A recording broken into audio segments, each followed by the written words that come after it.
Intervengo a nome di un'associazione che si occupa di solidarietà e cooperazione internazionale che si chiama Carretera Central, vive da una quindicina d'anni e alcuni anni fa, 4-5 anni fa, come diceva una pubblicità che qualcuno si ricorderà, ci siamo messi in testa un'idea meravigliosa secondo noi. In tanti ci hanno detto subito che era un'idea impossibile e più ci dicevano che era impossibile, come a volte capita, e più noi ci siamo intestarditi a portarla avanti. E forse sta cominciando a sembrare possibile dopo un anno e mezzo di lavoro. Faccio un piccolo passo indietro per ricordare la genesi di quest'idea e progetto, perché aiuta a comprenderlo meglio. Una decina d'anni fa nelle nostre attività abbiamo incrociato per la prima volta per noi in Brasile l'esperienza dei circhi sociali. Per chi non li conosce, associazioni e organizzazioni che attraverso le arti esercitate nei circhi avvicinano i bambini e gli adolescenti a rischio di emarginazione o già totalmente emarginati, street children, eccetera, eccetera, per recuperarli e reintegrarli. È una metodologia di lavoro che ci ha particolarmente colpito anche per la sua straordinaria efficacia e affascinato. Abbiamo iniziato a seguirla, a coltivarla, abbiamo scoperto che esperienze di questo genere esistono in tutto il mondo, nelle Americhe, in Africa, in Asia, ma anche in Europa e anche in Italia, nelle maggiori città italiane, dove operano nelle periferie per il recupero degli adolescenti, dei bambini e adolescenti a rischio di emarginazione. Noi non abbiamo un circo sociale, non è il nostro mestiere, però abbiamo pensato come possiamo aiutare queste esperienze a crescere, a diffondersi, a migliorare. Ci siamo inventati una cosa che purtroppo non ci è venuto un altro nome che festival, ma lo cambieremo quanto prima. Abbiamo chiamato Festival Internazionale dei Circhi Sociali. Ne abbiamo fatte 2 edizioni, una a Siena e una a San Gimignano. Nell'ultima a San Gimignano, 2 anni fa, era dedicata ai minori migranti. In questa occasione, per una quindicina di giorni, ragazzi di circhi sociali da tutto il mondo, Kenya, Brasile, Afghanistan, Palestina, Spagna, Grecia, Egitto, eccetera, si ritrovano, stanno insieme 10-15 giorni sotto la guida di maestri, allestiscono uno spettacolo. In quegli stessi giorni avvengono una serie di incontri, workshop, seminari, convegni, eccetera, sul tema specifico individuato per quell'edizione. 2 anni fa a San Gimignano il tema era i minori migranti e in uno di questi workshop è venuta fuori quest'idea.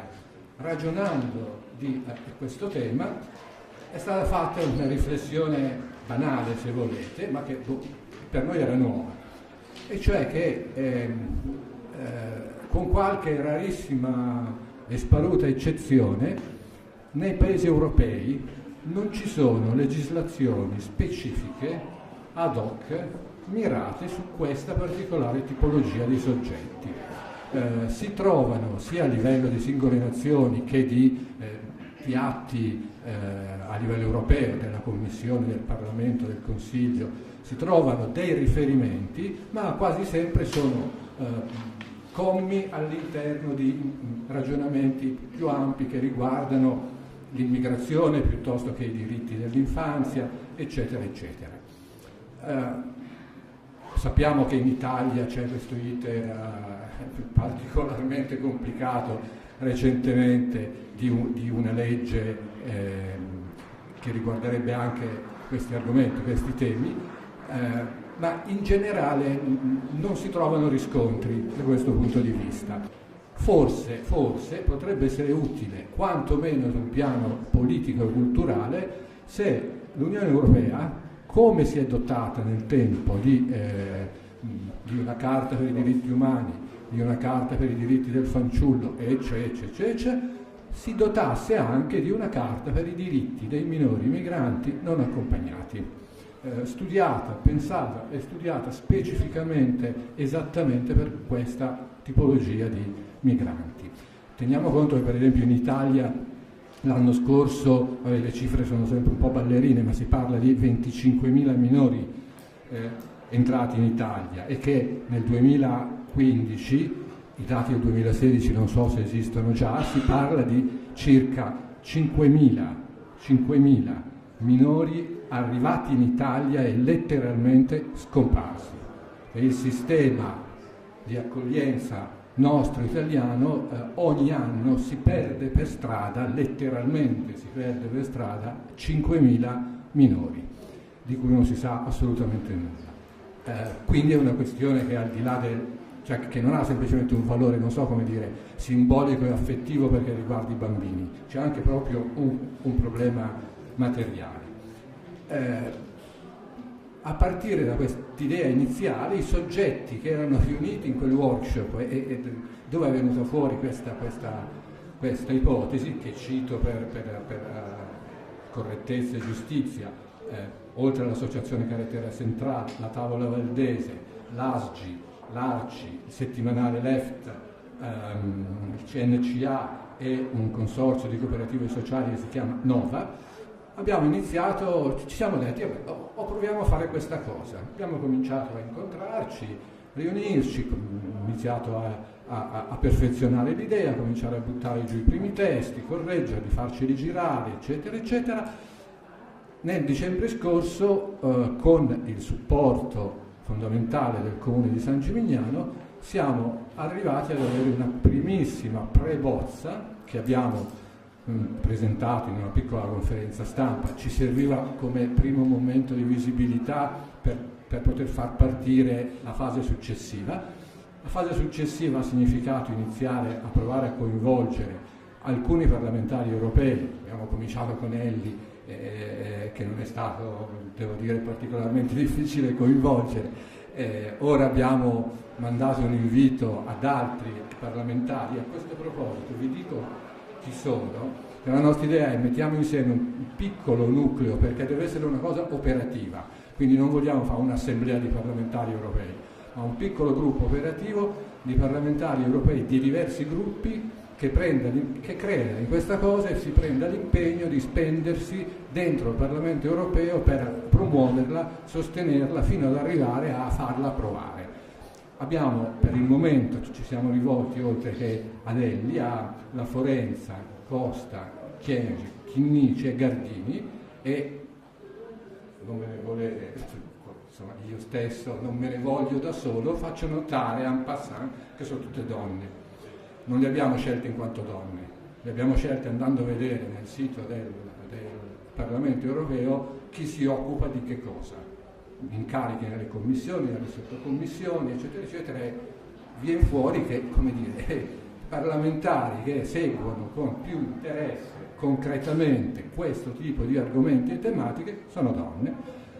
Noi speriamo che accettino, e tutte sono per chi non le conosce, di gruppi parlamentari di diversa formazione politica. Abbiamo posto un limite esplicito, chiaro, dichiarato. Non vogliamo in questa operazione tra i promotori, poi faranno quello che riterranno opportuno, ma non vogliamo tra i promotori rappresentanti di gruppi parlamentari, di forze politiche che facciano del razzismo, xenofobia, eccetera, eccetera, il proprio pane quotidiano. Perché potrebbe anche accadere che per rifarsi la faccia qualcuno potrebbe anche pensare ma aspetta che ci stiamo dentro anche noi. Esplicitamente questi non li vogliamo, non li chiamiamo, e se si fanno visibili diciamo che possono stare tranquillamente a casina loro. Poi quando la cosa sarà avanti e se dovesse arrivare al voto del Parlamento europeo voteranno come riterranno più opportuno. A che punto siamo? Abbiamo una bozza, e poi capirete perché parlo di una bozza. Abbiamo una bozza che consideriamo in quanto bozza definitiva. Questa bozza che consideriamo definitiva verrà presentata in aprile a Bruxelles. Faremo una prima occasione di presentazione a favore dei parlamentari europei, e nel frattempo però stiamo già iniziando a lavorare per organizzare un convegno internazionale in maggio a San Gimignano, dove saranno invitati ovviamente esperti, associazioni, organizzazioni. Stiamo predisponendo gli elenchi degli inviti. In questo seminario la bozza entrerà come base di ingresso del lavoro. In quei 2-3 giorni dovrà essere discussa, manomessa, modificata, variata, eccetera, eccetera, di modo che alla fine del seminario si possa avere il testo definitivo sul quale poi lavoreremo per consegnarlo al Parlamento europeo, il quale dico solo per titoli, quali sono per il momento almeno i punti che abbiamo individuato che dovrebbero dare sostanza, diciamo, a questa carta. In ordine sparso, la previsione di vie legali di accesso, l'adozione di una sorta di visto automatico per i minori migranti non accompagnati. Un minore migrante non accompagnato, come mette piede in un paese europeo, ha diritto, dovrebbe avere diritto, secondo noi, automaticamente al riconoscimento della piena legittimità del suo stare in quel paese e nel paese europeo. La previsione di strumenti, diciamo, che sarebbero ad oggi eccezionali, che permettano ai minori migranti non accompagnati, una volta arrivati in un paese europeo, di potersi spostare tra i paesi europei senza vincoli, perché spesso arrivano minori migranti non accompagnati che sono sulla strada di un tentativo di ricongiungimento familiare. Questi devono essere accolti dove arrivano e trasportati immediatamente laddove desiderano andare, perché là sta la loro famiglia. Quarto, rivedere un attimo, secondo me è una cosa che andrebbe fatta in generale per qualunque aspetto del vivere, ma comunque ragioniamo dei minori migranti non accompagnati, rivedere un attimino il concetto di famiglia, perché quella che noi qui nei nostri paesi definiamo anche giuridicamente famiglia, spesso non è il concetto di famiglia che esiste nei paesi di provenienza di questi minori. Ci sono rapporti e gradi di parentela che noi non riconosciamo come famiglia, ma che invece per loro è famiglia, e quindi se uno di questi minori arriva in Italia, esempio, perché si vuole ricongiungere con quelli che secondo lui sono, e la sua cultura e la sua storia, sono dei familiari che risiedono in Francia, ci deve poter andare. È un ricongiungimento familiare, perché è un concetto diverso di famiglia. Prevediamo ovviamente l'istituzione di un fondo economico ad hoc per queste tipologie. La realizzazione in ciascun Stato membro di luoghi che siano al tempo stesso luoghi fisici ma anche luoghi sociali per la immediata accoglienza di questi ragazzi, che vuol dire anche non solo vitto e alloggio, ma vuol dire accompagnamento legale, assistenza legale, tutela, eccetera, eccetera, eccetera. Una serie, insomma, di principi generali, però cerchiamo di far sì che siano abbastanza mirati, diciamo, non solidarietà per i minori migranti non accompagnati, no, qualcosa di un pochino più concreto.